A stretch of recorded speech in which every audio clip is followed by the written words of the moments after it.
میں سودا سلف خریدنے مارکیٹ گیا۔ گزر ایک پھلوں سے بھری ریڑھی کی طرف سے ہوا، جس کی چھت سے ایک بورڈ لٹک رہا تھا جس پہ موٹے مارکر سے لکھا تھا کہ میری والدہ فالج کی مریضہ ہیں، دیکھ بھال کرنے والا کوئی نہیں، اسی لیے آپ میں سے جن لوگوں کو پھل خریدنے ہوں تو اپنی مرضی کے پھل خرید کر پیسے فلاں جگہ رکھ لیں، اور اگر آپ کے پاس پیسے نہ ہوں تو کوئی بات نہیں، میری طرف سے تحفہ سمجھ لیں۔ میں یہ پڑھ کر حیران ہوا کہ ایسے لوگ بھی کیا اس دنیا میں پائے جاتے ہیں۔ خیر، مجھے سیب خریدنے تھے، میں نے 2 کلو سیب تولے اور پیسے مطلوبہ جگہ رکھنے گیا تو دیکھا کہ وہاں 150 کے چند نوٹ موجود ہیں۔ میں واپس جانے کے لیے مڑ رہا تھا تو میرے سامنے ایک داڑھی والا آدمی آیا۔ وہ مجھے دیکھ کر مسکرایا اور بولا کہ صاحب، کیا پھل خریدنے میں دشواری تو نہیں ہوئی؟ میں نے کہا نہیں۔ تو میں نے پوچھا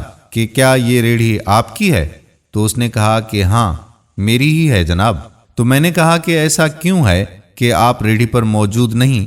اور وہ مجھے اپنی کہانی بتانے لگا کہ میری والدہ فالج کی مریضہ ہیں، گھر بیٹھے بیٹھے وہ کچھ نفسیاتی سی بھی ہو گئی ہیں، میں شادی شدہ نہیں ہوں اور میرے علاوہ اماں کی کوئی اولاد بھی نہیں ہے، اسی لیے اماں کی تیمارداری میرے ہی ذمہ ہے۔ پہلے تو میں ذرا وقت گھر سے نکل کر مارکیٹ پہ ریڑھی لگا دیتا تھا، مگر اب ذرا اماں کی حالت کچھ زیادہ بگڑی ہے تو انہوں نے مجھے باہر جانے سے روک لیا۔ وہ چاہتی ہیں کہ میں سارا دن انہی کے ساتھ رہوں۔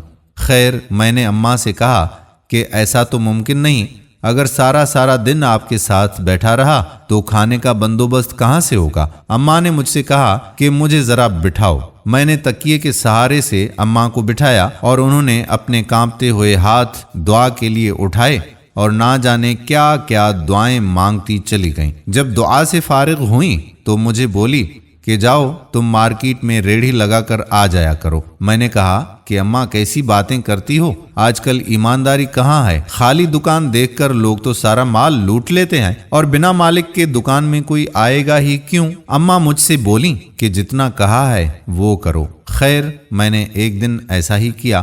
اب تو معمول کے مطابق فجر کے بعد ریڑھی مارکیٹ میں چھوڑ آتا ہوں اور عصر کے وقت واپس لینے جاتا ہوں، اور یقین کریں کہ مجھے اتنا فائدہ ہوتا ہے جس کی کوئی حد ہی نہیں۔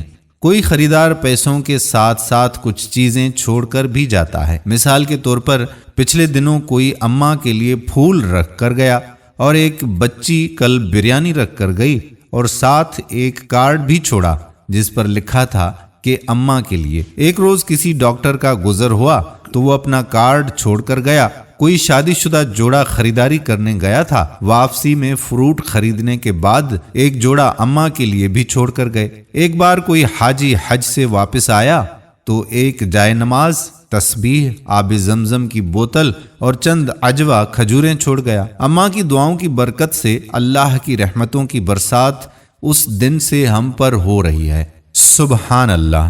ناظرین، یہ کہانی اللہ پر بھروسہ اور والدین کی اولاد کے حق میں مانگی ہوئی دعا کا منہ بولتا ثبوت ہے۔ والدین کی دعا اولاد کے حق میں اللہ تعالیٰ جلد قبول فرما لیتا ہے، اور جب انسان اللہ پر بھروسہ کر کے اسے اپنا محافظ بناتا ہے تو اللہ کی حفاظت ہر وقت اس کے ساتھ ہوتی ہے اور وہ ہر قسم کے نقصان سے بچ جاتا ہے، کیونکہ اللہ سے بہتر حفاظت کرنے والا کوئی بھی نہیں۔ امید کرتے ہیں کہ آپ کو ہماری آج کی ویڈیو پسند ضرور آئی ہوگی۔ آنے والی ویڈیو تک اپنے میزبان قادر بخش کلہوڑو کو اجازت دیجیے۔ اللہ حافظ۔